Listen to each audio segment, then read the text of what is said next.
ঈদুল আজহা ঈদ উপলক্ষে আজকের এই পূর্ণ মিলনের অনুষ্ঠানের আজকের আমাদের মাঝে উপস্থিত আছেন সারেকান্দি ইসমাতওয়ালা মাটি ও মানুষের প্রিয় নেতা কাজী আল্লাহ রফিকুল ইসলাম, উপস্থিত আছেন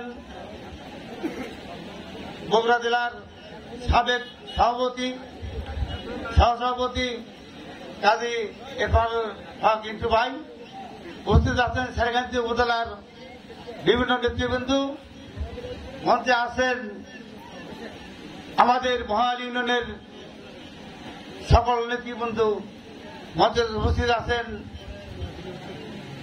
মহাল ইউনিয়ন বিএনপি প্রেমিক ভক্ত সকল বাপবাসী ভাই, বাপবাসী এবং ভাই এবং ছোট ভাইয়েরা, সবার প্রতি আমার আলবি সালাম, আসসালামু আলাইকুম রহমতুল্লাহ।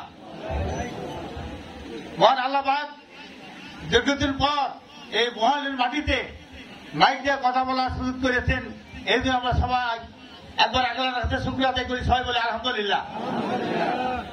খুশির বিষয় যে আজকে আমাদের এমপি মহোদয় যে এলাকায় এসেছেন, এটা আমাদের গর্ব।